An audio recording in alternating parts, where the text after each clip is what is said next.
আজকে পুঁটি মাছ ধরতে গিয়ে এই তেলাপিয়া মাছটা পেয়েছি। তেলাপিয়া মাছ অনেক চালাক, সহজে ধরা যায় না। তো আজ সারাদিন কি করলাম আপনাদের সাথে শেয়ার করব। আসসালামু আলাইকুম everyone, welcome back to my channel. সবাই কেমন আছেন? আশা করি সবাই ভালো আছেন।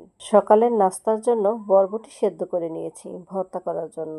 এবার পাটায় পিষে ভর্তা করে নেব।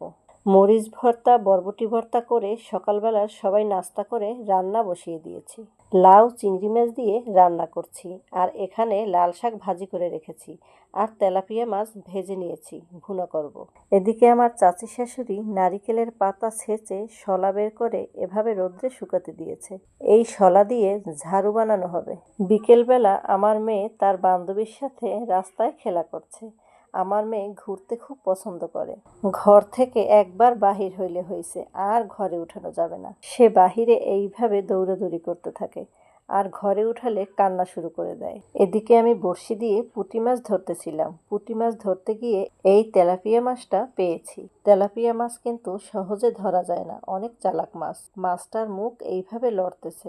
আমার মেয়ে দেখে সেও এইভাবে মুখ লড়াচ্ছে। আমার মেয়ে মাছ দেখে খুশিতে কি করবে খুঁজে পাচ্ছে না।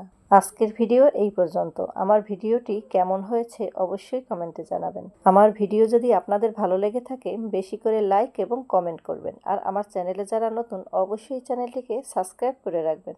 ভালো থাকবেন, সুস্থ থাকবেন। আল্লাহ হাফেজ।